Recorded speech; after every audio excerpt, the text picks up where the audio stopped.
अगर मुझे पता होता तो मैं इससे भी अच्छा कर देता। घर की मजबूरी और पैसों की कमी की वजह से एक लड़का दूर शहर काम करने के लिए जाता है ताकि वहाँ से कुछ पैसे कमा पाए, जिससे उसका और उसके घर वालों का खर्चा पूरा हो पाए।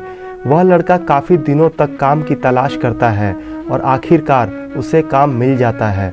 वह लड़का अपना सारा काम पूरी ईमानदारी और मेहनत से करता है। यह देखकर उसका मालिक खुश हो जाता है। अब 6 महीने तक ऐसे ही लगातार चलता है। 6 महीने बाद वह लड़का अपने मालिक को कहता है, अब मैं कुछ दिनों के लिए वापस अपने घर जाना चाहता हूँ।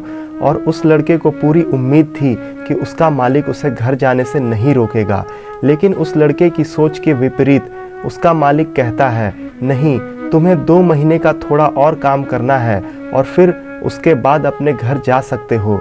लड़के को थोड़ा गुस्सा आता है, लेकिन वह अपने गुस्से को शांत करके मालिक से पूछता है, बताइए मालिक, कौन सा काम करना है। उसका मालिक कहता है, हमें एक घर खरीदना है। तुम पूरे शहर में घूमो और तुम्हें जो सबसे अच्छा घर लगे वह खरीद लो, और जैसे ही यह काम खत्म हो जाता है तुम वापस अपने घर कुछ दिनों के लिए जा सकते हो।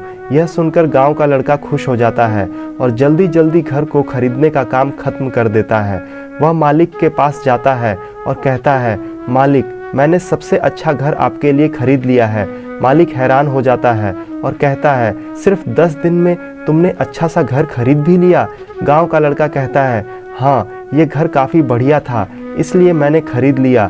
और कहता है कि क्या अब मैं अपने घर कुछ दिनों के लिए वापस जा सकता हूँ। मालिक कहता है, नहीं, तुम सिर्फ 2 दिनों के लिए ही अपने घर वापस जा सकते हो। गांव का लड़का कहता है, मालिक, मुझे गांव जाने में ही 1 दिन लगेगा, तो कैसे भला मैं 2 दिनों में वापस आ जाऊं। मुझे मेरे परिवार के साथ वक्त बिताना है। मालिक खुश होकर कहता है कि अब से तुम हमेशा अपने परिवार के साथ ही रहोगे। जो घर मैंने तुम्हें खरीदने के लिए कहा था, वह घर तुम्हारे और तुम्हारे परिवार के लिए मेरी तरफ से एक तोहफा है। यह सुनकर वह गांव का लड़का खुश होने के बजाय मायूस हो जाता है और कहता है, अगर मालिक आपने मुझे पहले कहा होता कि ये घर आप मेरे लिए खरीद रहे हैं, तो मैं थोड़ी और जानकारी प्राप्त करके इससे और भी अच्छा घर खरीदता। मालिक ने कहा, मैंने तुम्हें 2 महीने दिए थे और 10 दिन में खरीद कर तुमने तुम्हारा नुकसान किया है। कहानी से सीख। इसी तरह ज़िंदगी में भी हमारे साथ यही होता है। कहानी में जो मालिक था वह असल में वक्त है, और हमेशा वक्त जाने के बाद हम कहते हैं कि अगर मुझे पता होता तो मैं इससे भी अच्छा कर देता।